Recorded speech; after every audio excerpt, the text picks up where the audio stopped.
Salve, pernahkah sahabat Katolikku keren ditanya, mengapa umat Katolik boleh memakan daging babi yang bagi beberapa saudara-saudari kita adalah haram? Kali ini kita akan membahasnya. Sahabat Katolikku keren, bagi gereja Katolik bukan yang masuk ke dalam mulut yang menajiskan orang, melainkan apa yang keluar dari mulut, itulah yang menajiskan orang. Hal ini disabdakan langsung oleh Tuhan kita Yesus Kristus yang dapat dibaca dalam Injil Matius bab 15 ayat 11 dilanjutkan ayat 18 sampai 20. Dengar dan camkanlah, bukan yang masuk ke dalam mulut yang menajiskan orang, melainkan yang keluar dari mulut, itulah yang menajiskan orang. Tetapi apa yang keluar dari mulut berasal dari hati, dan itulah yang menajiskan orang. Karena dari hati timbul segala pikiran yang jahat, pembunuhan, perzinahan, percabulan, pencurian, sumpah palsu, dan hujat. Itulah yang menajiskan orang. Hal ini juga kembali ditegaskan oleh Rasul Paulus dalam suratnya kepada jemaat di Roma yang dapat kita baca dalam Roma bab 14 ayat 17.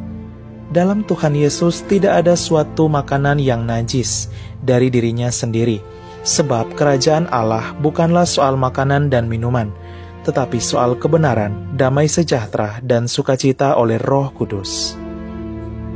Bagaimana dengan beberapa kitab seperti Imamat dan Ulangan yang menyebut daftar makanan-makanan haram untuk dimakan seperti daging babi?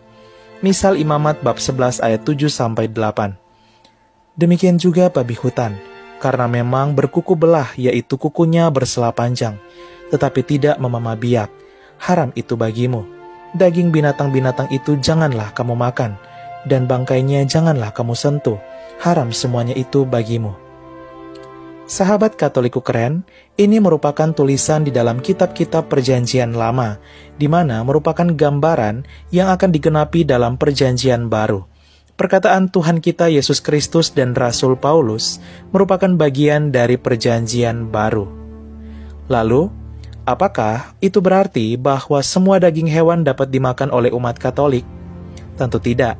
Menyesuaikan dengan budaya daerah dan negara setempat.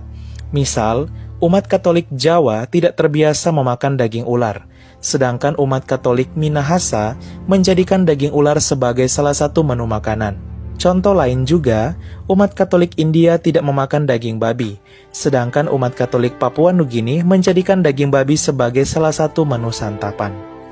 Sahabat Katolikku keren, gimana, udah paham kan sekarang?